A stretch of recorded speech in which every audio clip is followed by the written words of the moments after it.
Dans les vastes plaines du Mandingue, bien avant que l'Occident ne connaisse la richesse légendaire de l'Afrique, naissait un enfant au destin incroyable. Soundiata Keïta, le fils boiteux et méprisé, promis par une prophétie à un avenir glorieux, allait défier les limites de l'impossible. Comment cet enfant rejeté, exilé et humilié, a-t-il pu unir des royaumes éparpillés, renverser des tyrans, et bâtir un empire qui résonne encore à travers les âges? Découvrez la vie fascinante de Soundiata Keïta, le lion du Mandingue, dont la légende est devenue l'épopée d'un peuple. Entre courage, résilience et sagesse, plongez dans le récit d'un homme qui n'était pas seulement un roi, mais le fondateur de l'un des plus puissants empires de l'histoire africaine, l'Empire du Mali. Préparez-vous à une aventure où la vérité se mêle au mythe, dans une histoire de gloire, de défaite et de renaissance. Voici l'épopée de Soundiata Keïta.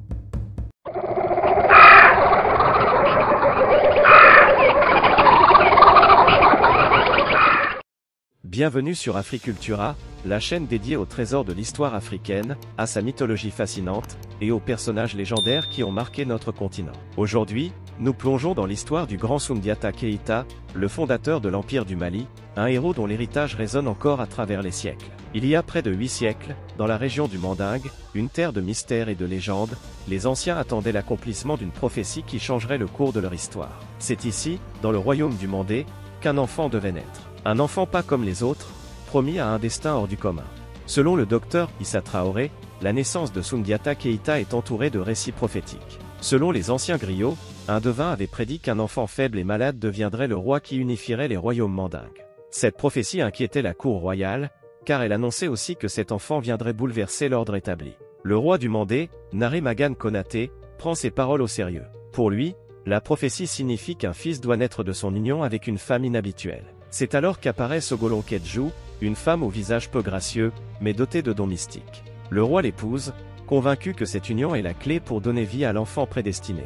Selon le docteur Awa Diallo, ce mariage avec Sogolon n'était pas seulement une union de deux personnes. C'était un pacte avec les forces mystiques et les traditions ancestrales. Elle était vue comme la mère qui porterait l'enfant qui réunirait les royaumes sous une seule bannière. Mais lorsqu'il naît, Soundiata ne ressemble en rien au guerrier attendu. Handicapé et fragile, il peine à se tenir debout. À la cour, on murmure.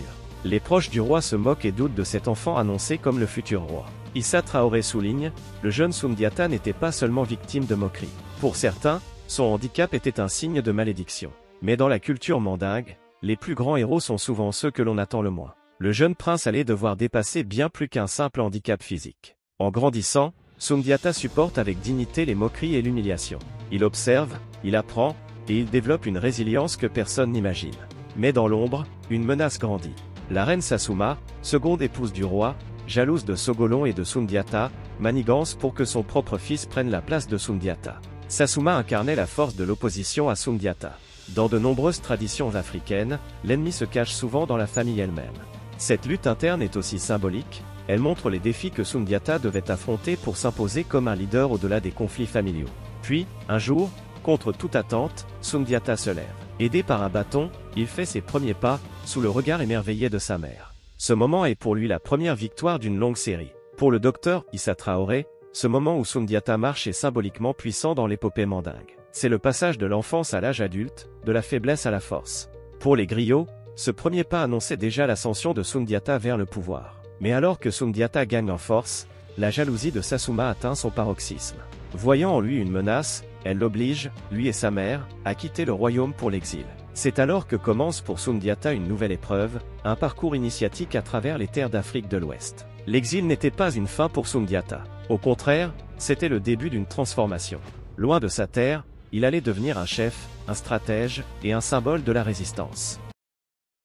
Chassé de la cour par les manigances de la reine Sassouma, Soundiata, encore jeune et fragile, se retrouve jeté dans un monde inconnu. Cet exil, perçu comme un fardeau, allait devenir le terrain d'une transformation profonde pour ce prince rejeté. Le docteur Mamadou Diarra explique que pour les Mandingues, l'exil est une étape initiatique, un rite de passage où l'individu est confronté à ses limites. Dans le cas de Soundiata, cet exil l'a obligé à quitter le confort royal pour affronter la dure réalité de la vie. Il a appris l'art de la survie et du leadership auprès des peuples qu'il a rencontrés. Pendant des années, Soundiata et sa mère errent à travers des royaumes étrangers. Ils trouvent refuge dans le royaume de Mema, où le jeune prince attire l'attention du roi par sa sagesse et sa force d'âme. Pour le docteur Awa Diallo, l'exil de Soundiata au Mema est fondamental dans sa formation en tant que leader. C'est là qu'il observe les stratégies de guerre et la diplomatie, tout en développant une grande capacité à inspirer ceux qui l'entourent. Pour beaucoup, il est devenu l'incarnation de la résilience. Les années passent, et Sundiata grandit en force et en sagesse. Malgré le rejet de son propre royaume, il sait qu'un jour, il devra retourner au Mandingue pour y restaurer l'honneur de sa famille. L'historien Dr Issa Traoré, spécialiste de la vie de Sundiata Keita, explique que c'est une constante dans l'épopée de Sundiata, même éloigné de son royaume, il ne perd jamais de vue son destin. Il porte en lui la volonté de libérer son peuple de l'oppression, même si cela signifie patienter et se préparer en silence. Au Mandé, la situation se dégrade. Le roi Soumoro Kanté, chef redouté du royaume de Sosso, étend son emprise de manière brutale. Sa réputation de tyran et de sorcier sème la terreur dans toute la région. Les anciens alliés du Mandé sont désormais soumis, et le peuple vit dans la crainte. Le docteur Mamadou Diarra explique que Soumoro Kanté était bien plus qu'un simple chef de guerre. Dans les récits oraux, il est décrit comme un sorcier impitoyable, capable d'invoquer des forces surnaturelles pour asseoir son pouvoir. C'est cette figure redoutée qui constituait l'obstacle majeur à la libération du Mandingue. Au Mandingue, les chefs des clans et les anciens, épuisés par l'oppression, se tournent vers le seul espoir qui leur reste, Sundiata. Des messagers sont envoyés pour retrouver l'enfant du Mandingue, le prince en exil, et lui demander de libérer leur terre de la tyrannie de Soumoro Kanté. Quand Sundiata reçoit l'appel des siens, il comprend que le temps est venu. Cet appel à l'aide lui rappelle la prophétie qui, des années plus tôt, avait annoncé son rôle de libérateur. Mais il sait qu'il devra d'abord gagner la confiance des chefs de guerre et des peuples alliés pour espérer vaincre Soumoro. Pour Sundiata, le retour au Mandingue n'est pas seulement un acte de revanche, c'est une quête pour restaurer la paix, l'honneur et la justice dans sa terre natale. Il commence alors à réunir les alliances, à rallier des guerriers prêts à combattre, et à renforcer son armée pour faire face au tyran qui a usurpé son trône. Dans les récits historiques, ce moment où Sundiata mobilise les peuples de la région pour se battre à ses côtés marque le début de sa véritable ascension. C'est là qu'il est reconnu non seulement comme un prince en exil, mais comme un leader légitime, inspirant et déterminé. Le Mandé était prêt pour une guerre qui décidera de son avenir. Et Sundiata, autrefois enfant fragile et rejeté, se tient désormais en leader charismatique, prêt à accomplir sa destinée. Avec une armée de guerriers unis par l'espoir, Sundiata se prépare à affronter le tyran Soumoro Kanté. Leur rencontre sera légendaire, une bataille entre le courage et la cruauté, entre la prophétie et la tyrannie. L'heure est enfin venue. Après des années d'exil et de préparation, Sundiata Keita se tient face à son destin. Sur les plaines de Kirina, un combat décisif s'annonce entre le jeune prince, ralliant les peuples du Mandingue, et le tyran Soumoro Kanté, dont la cruauté et la puissance mystique terrorisent toute la région. Pour le docteur Issa Traoré, la bataille de Kirina n'est pas seulement un affrontement militaire. C'est une guerre pour la liberté. Dans les récits mandingues, Sundiata et Soumoro sont opposés comme le jour et la nuit. Sundiata représente l'espoir et la justice, tandis que Soumoro incarne l'oppression et la sorcellerie. Soumoro Kanté, surnommé le roi sorcier, est redouté pour ses pouvoirs mystiques.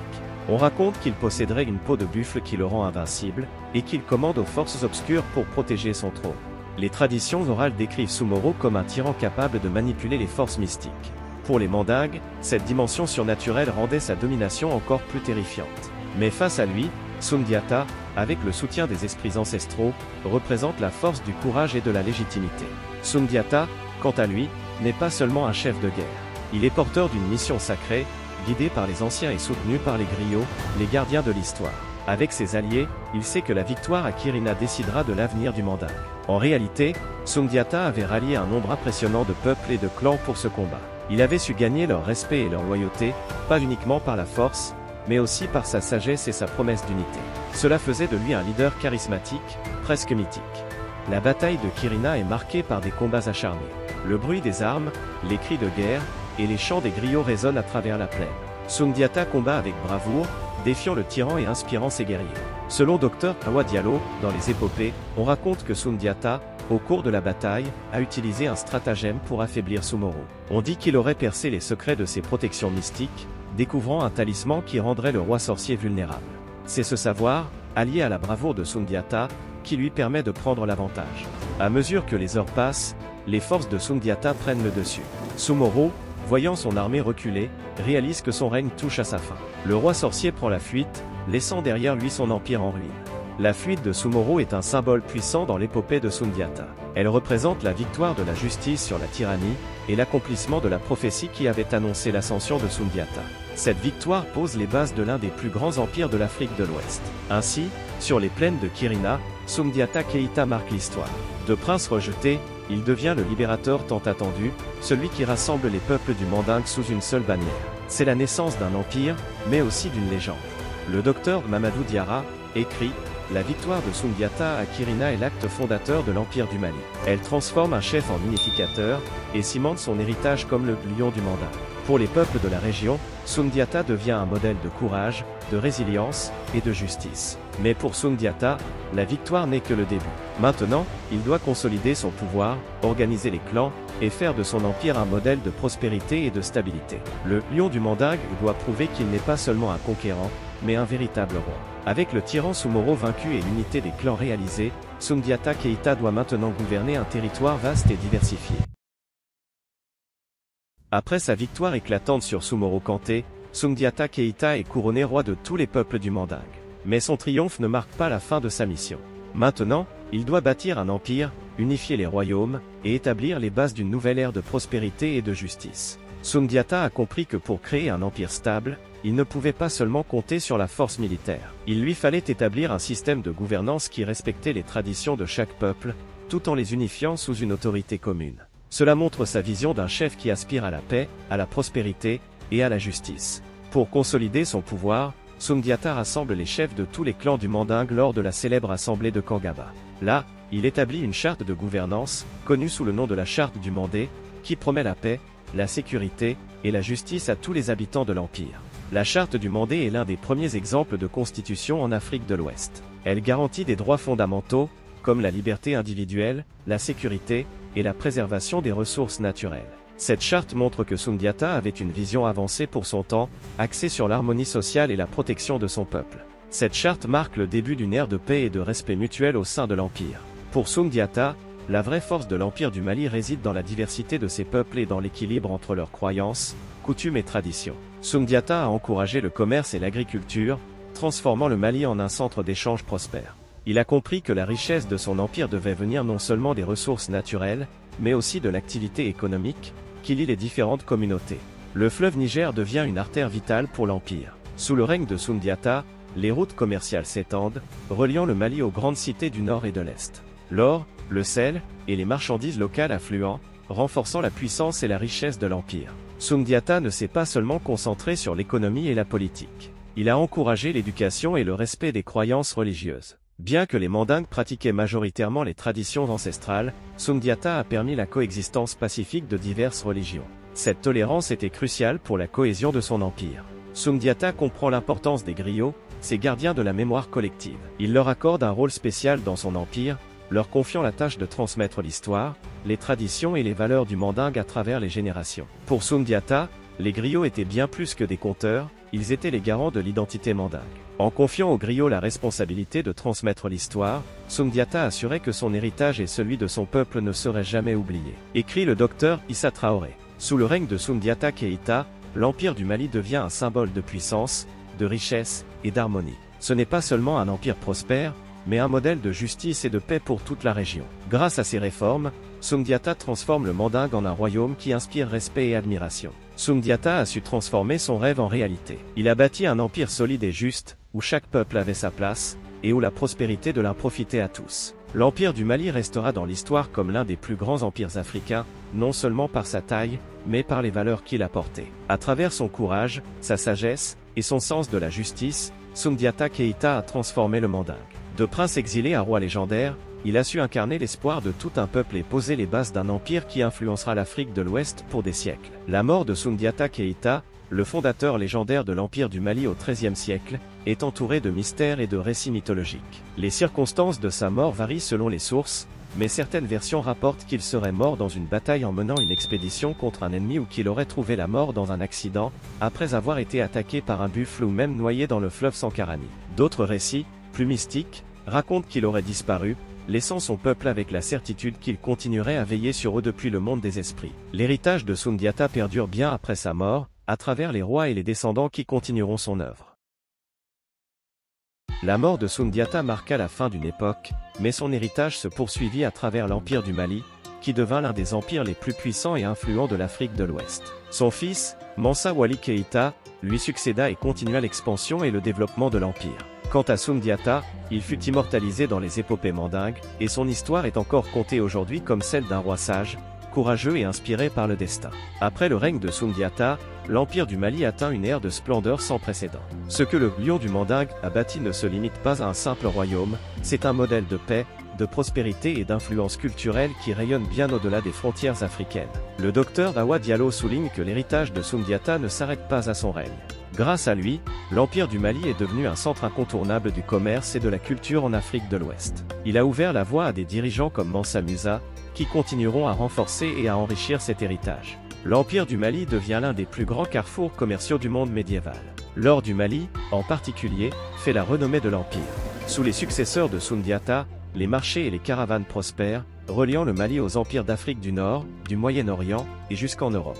Les échanges commerciaux étaient essentiels à la puissance de l'Empire, mais aussi à sa richesse culturelle. Avec le commerce arrivaient des érudits, des scientifiques, et des artistes, ce qui enrichissait les traditions et les savoirs locaux. Le Mali devenait un centre intellectuel où les cultures se rencontraient et se mélangeaient. Sous l'impulsion des héritiers de Soundiata, l'Empire du Mali devient également un centre de savoir. Des villes comme Tombouctou et Djenné attirent les savants de toute l'Afrique et même au-delà.